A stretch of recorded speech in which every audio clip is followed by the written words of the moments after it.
But for those of you who are just now joining us, I do again thank you on behalf of the Office of Diversity and Inclusion. I'm Dr. Angela Booker. And I also want to thank you on behalf of the Counseling and Psychological Services Mercer Macon office and Mercer Atlanta campus as well. And then this is also hosted in conjunction with also the Religious Life Center. And Reverend McMahon or Dr. McMahon should be joining us shortly. But again, we wanted to take this time of this opportunity. Let me check the chat. Okay.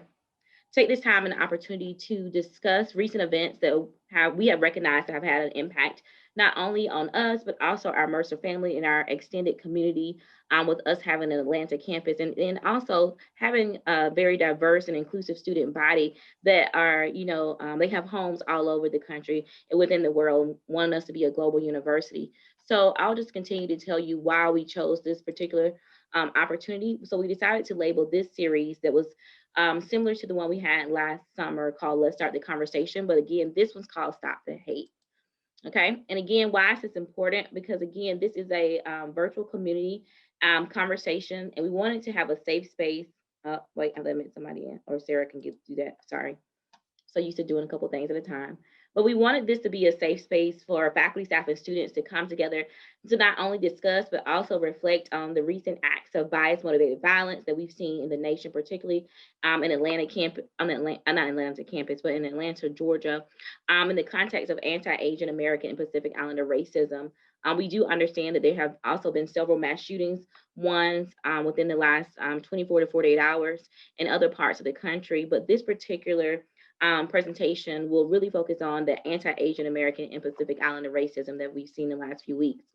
And the goal of this conversation is not only to educate, but to further discuss ways to support and amplify these individuals and their strategies for standing in solidarity with targeted groups. And again, this event is hosted by the Office of Diversity and Inclusion Initiatives, Counseling and Psychological Services, and Religious Life. Now, the first part of this is being recorded, but we will stop the recording after we see the presentation by our counseling intern, so that again, we can have that anonymity and you all can feel free to share and have open discussion, courageous conversations at that point. Okay, I will stop sharing and I will allow Wendy to provide us with her presentation. 1 second, Wendy. So I will go over just like the learning objectives for today. For my part is that I hope to share an overview of the Asian American history and the anti-Asian racism in America. And we will learn about the model minority myth and systemic issues that the Asian community face, and perhaps have some time for some personal and collective reflection as well. And before I start, I want to start with this disclaimer, just reminding and acknowledging that Asians are not a homogeneous group. There's a lot of diversity and uniqueness in each ethnicity. And unfortunately, we can't go into all the details today of different ethnicities, but I want to acknowledge that there is still a lot of diversity in there, even though we're kind of talking about this as like a whole group. Also, I want to acknowledge my own biases and privilege as an East Asian person. So I was born and raised in Taiwan. I lived there for 18 years before I kind of moved around the country between the East and the West a lot. And I'm ethnically Chinese as well. And I want to acknowledge my own biases and privileges in this conversation that we're having today. And I want to start with this quote before I go into all the details. It says, diversity is having a seat at the table. Inclusion is having a voice, and belonging is having that voice be heard. So I want us to kind of reflect on it, sit with it, ponder on it as we go through our presentation, and maybe think about where we are as an individual, or where we are as a community or as a society as well. So here are some just introduction and overview of the anti-Asian history. We have to start with the early immigration stage that was before the 1830s. It started after the beginning of European colonization. Filipino sailors arrived along the California coast when it was still part of the Spanish Empire. At that time, Indians had been documented as early as 1775, and Chinese merchants were recorded as residing in the US by 1815. And then we go into the first major wave. It started primarily on the West Coast during the California Gold Rush. The Japanese, Korean, South Asian immigrants also arrived from the late 1800s. In the 1860s and 70s, nativist hostility to Asian laborers grew and intensified. So at that time, there were something called the Asiatic Exclusion League. The term yellow peril also started during that time. And there were just a lot of violence and discrimination as well. And we come to the exclusion era. In the 1875, Congress passed the Page Act. It was the first restrictive immigration law. So they were basically calling Asian women as undesirable people, barring them from entering the US, which prevents male laborers from bringing their families with them. In 1882, the Chinese Exclusion Act prohibited all immigration from China. It was the first immigration law to do so on the basis of race or national origin. And in 1892, the Geary Act required Chinese to register and secure a certificate as proof of their right to be in the US. Otherwise, they're going to face imprisonment or deportation as potential penalties. There was a lot of anti-Asian hostility during then as well. So there were riots in California where the anti-Japanese activists were asking for segregated schools. In Washington, a mob of about 500 white men attacked the homes of South Asian immigrants. They beat them and drove them out of town. In the end, the South Asians were held in protective custody by the local authorities. In 1907, the Japanese Gentleman Agreement, which was an informal agreement between the US and the Empire of Japan at that time to ban immigration from Japan to the US. The Asiatic Pardon Act of 1917 prohibited all immigration from parts of the Middle East, Central Asia, and the India subcontinent and Southeast Asia. The Immigration Act of 1922, which is also called the Asian Exclusion Act, introduced national origin quotas for the Eastern Hemisphere. And in 1942, there was this executive order that put Japanese Americans in internment camps between 1942 and 1946, which is during the World War II period, because they were worried that these Japanese Americans would betray the US at that time. And then we come to the new waves, which is kind of after around 1965. So finally in 1965, the Immigration Act eliminates racial or nationality-based discrimination in immigration quotas. And because of the Korean War and Vietnam War, it brought a new wave of Korean and Vietnamese immigrants into the US as war brides. Immigration from mainland China was almost non-existent until 1977. Chinese, Indian, Filipinos are the third Asian comprise 6% of the United States population and are estimated to rise to about 10% by 2050. Okay, so why is it still relevant? Well, it is still relevant, as we can see, since the pandemic and COVID-19. We had a former president calling that a Chinese virus and clone flu on national TV. And even statistically, we can see hate crimes rising as well. There was a 1900% rise in New York City alone. The UN reported 1,800 racist incidents against Asian Americans from March to May in 2020. So that was only 3 months, and there were 1,800 racist incidents reported. We can also see that on the news as well. There was an 84-year-old Thai man who was forcibly shoved onto the ground and killed while walking on the street in San Francisco. A 64-year-old grandmother assaulted and robbed in San Jose. A 61-year-old Filipino man who was slashed on his face with a box cutter and left bleeding in the subway train in New York City.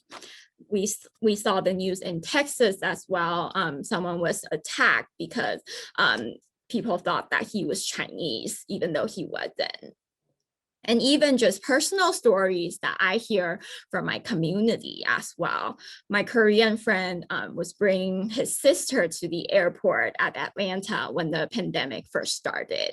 What they experienced was the cleaning lady was spraying Lysol right behind them, like everywhere they've gone through.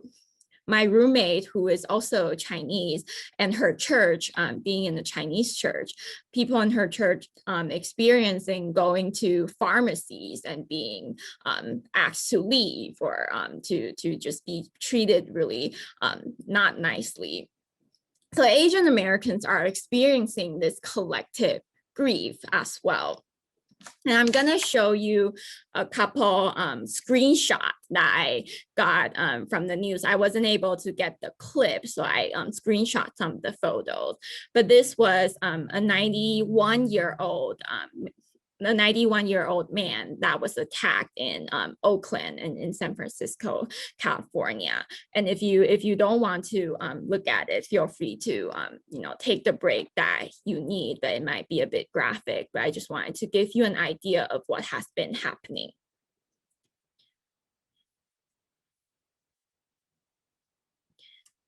Well, so that was, a lot of statistics and a lot of news that we can see that's currently happening.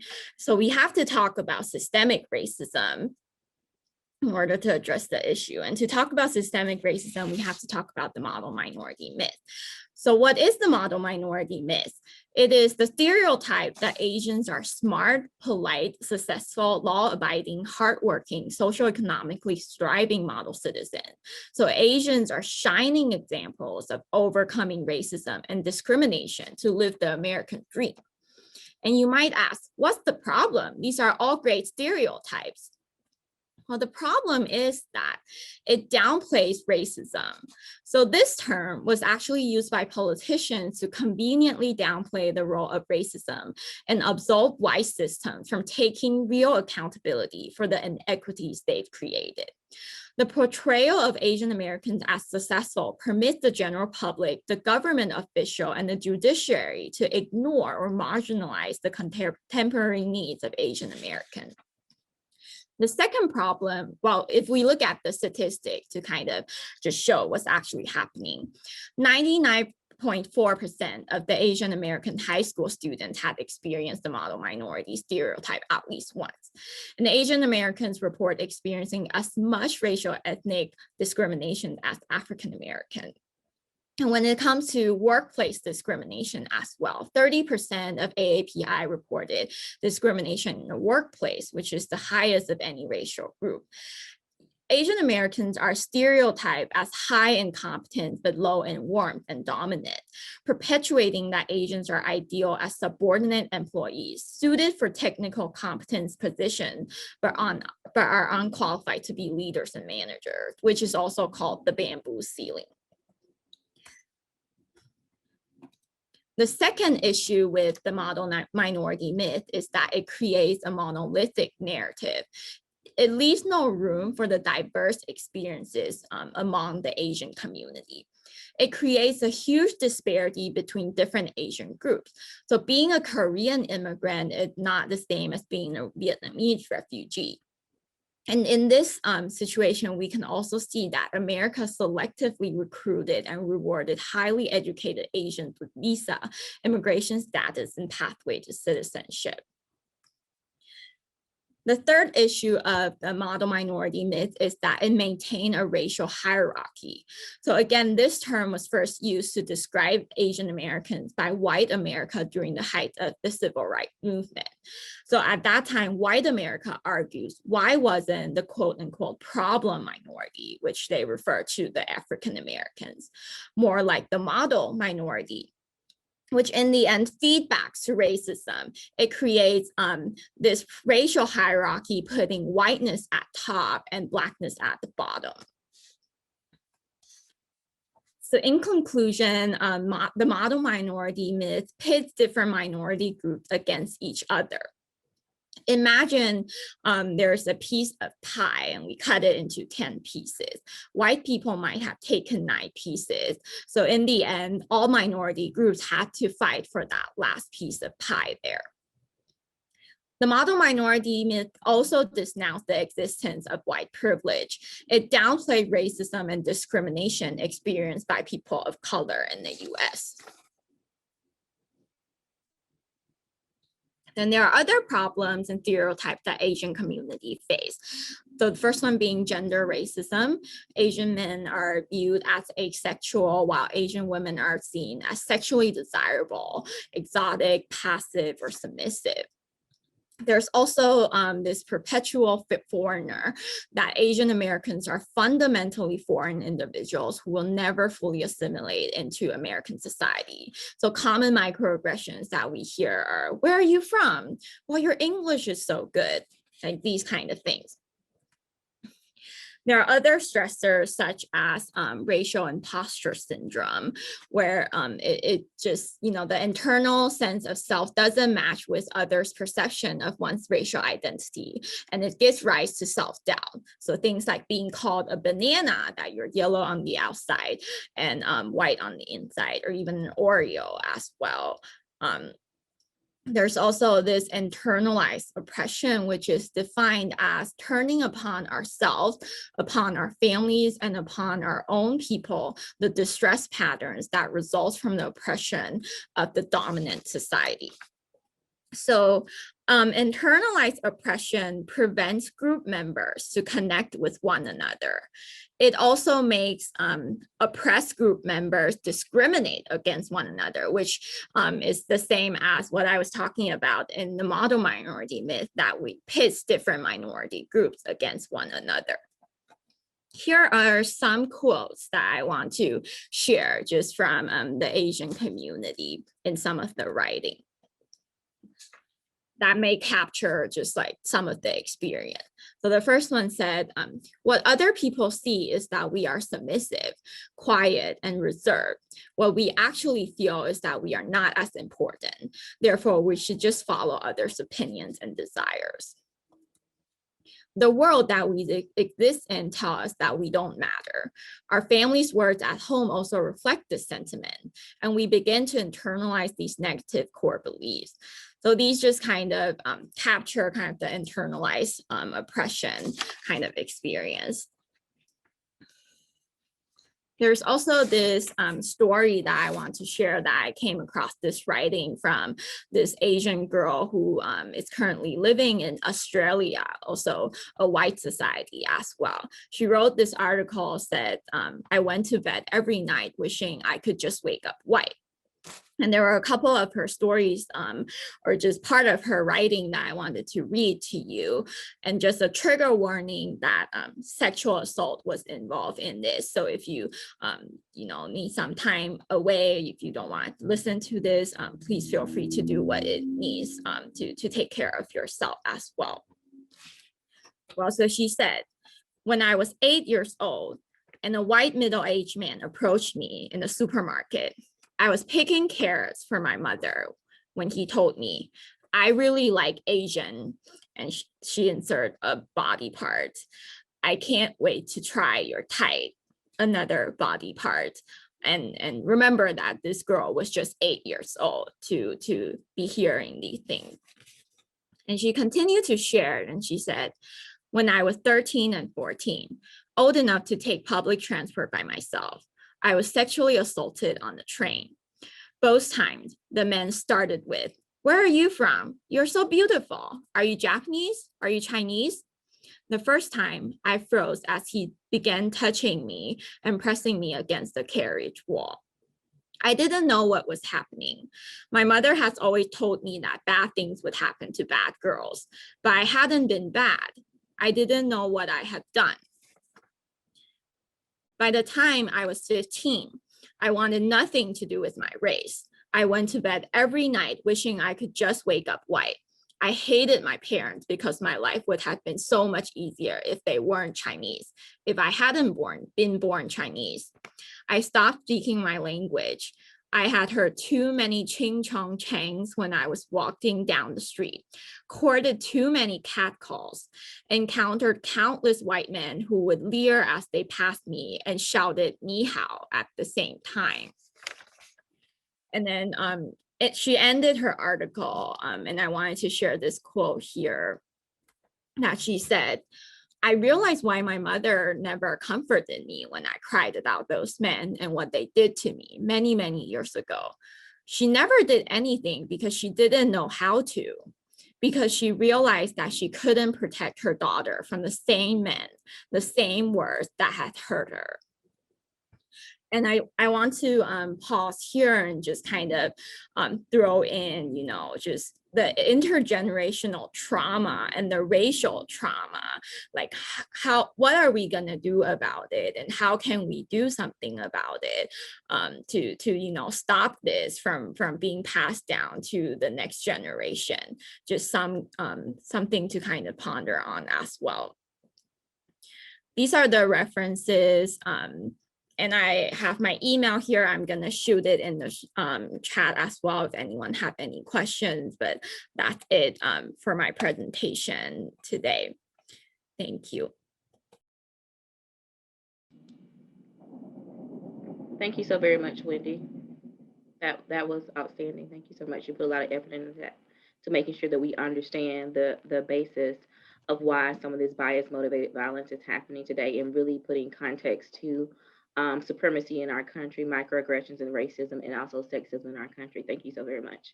I'm now going to share my screen. Hopefully, I can do that fluently this time without any.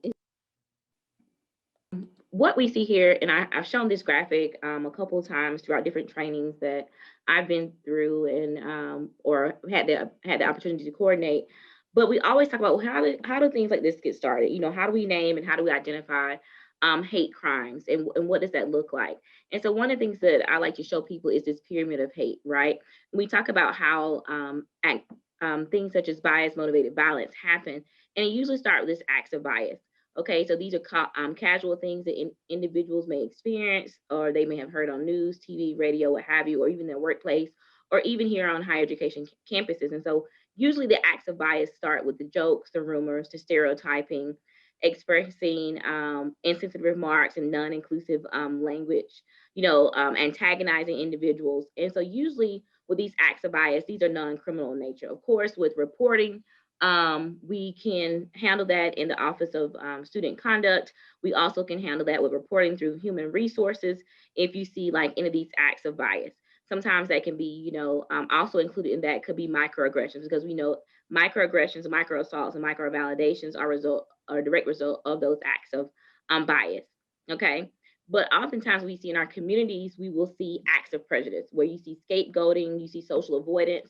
I think Wendy mentioned some of this with the social avoidance done by Asian and Asian Americans. You see the ridicule, the dehumanization of these individuals, also seen last summer with the social injustice as well. Then you also see slurs and name calling individuals, Kung flu, China virus, all of these different things, right? And again, these are still in that non-criminal level incident, okay? Very demeaning, very hurtful, still not very inclusive. But again, from a law standpoint, we're still going to include this in the non-criminal. Now, what you oftentimes will, as we move up the pyramid, we see civil acts where you can actually take legal action if you're a direct result of discrimination based upon race, sexuality, gender, any of those other facets of diversity. And what we see oftentimes, this presents itself in our community, in our country, in the nation, and globally. You'll see housing discrimination, educational discrimination, employment, social exclusion, harassment, and even employment discrimination. And again, this could be based upon any part of your identity, not just your race, not just your sex, your gender, your religious beliefs, etc. Okay. So that can be a civil suit. And then also what you'll see, it's a criminal suits that we are kind of escalating into in our country, in our nation, particularly in Atlanta, and some of the mass shootings that we've seen here. They can bring away criminal charges against these individuals or groups or hate groups. And oftentimes this is at the tip of this pyramid of hate where you'll see where it escalates into violence, right? And so what you see here is the murder, okay? The arson, the rape, terrorism, terrorism, assaults, vandalism, even threats and desecration of different monuments, temples, and places of worship. And if we're not very careful, what happens is it will actually lead to a genocide, which again, that's a deliberate, systematic or systemic extermination of entire people. You know, the Rwandan genocide, the Armenian genocide, the Holocaust, etc. And so we want to make sure that we stop it at these acts of bias, and we call individual these individual acts for what they are: violence, hate crimes against a particular person, particular gender, and we label them as such, because if we are going to grow from it, going to learn from it, we must make sure that we're identifying these individual acts on this pyramid of hate as they are escalated, okay? So Wendy, I'll ask that you go to the next slide for us really quickly. So the next things we're going to do, I'm going to turn it back over to Corey, is we're going to talk about emotions. And I'm going to ask Sarah to pull up the poll for us, okay? And Sarah, could you pull up poll number 2, not number 1? So if you'll end that one. And if you drop down and do poll number 2, I think that's the one we need. Thank you. Hey everyone, I didn't get a chance to introduce myself earlier. My name is Corey Wetzel. I'm the Assistant Director at CAPS on the Macon campus. So take a look at this poll, and then you can also use the feeling wheel as well, just to help you kind of identify what emotions you might be feeling in response to all that we've seen and witnessed in regards to some of this news that's going on around us.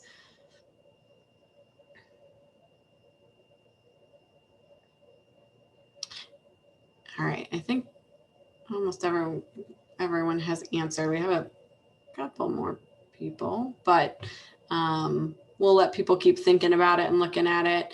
Of course, at some points we might be feeling lots of different things all at the same time, so it might be hard to put it into one category. And if you could kind of just identify that primary emotion, if there are other things that you're thinking or feeling, please don't hesitate to list them in the chat feature. And I'm looking at this poll now. We've got, oh, sorry, it's moving. We've got a lot of people saying sad and angry. We're at about 50% for both sad and angry. And then shortly thereafter is disgusted at 43%. And then we have fearful, surprised, and bad. So I think that's really indicative of kind of how we're experiencing this news. It's really hard to look at. It's really hard to see. And, you know, people have a lot of feelings about what's going on. And that's why we wanted to bring everybody together today. I do want to make sure we can put it in the chat as well, that we're talking about where do you think these feelings are stemming from? If you had to kind of imagine what might be going on for you in particular. I mean,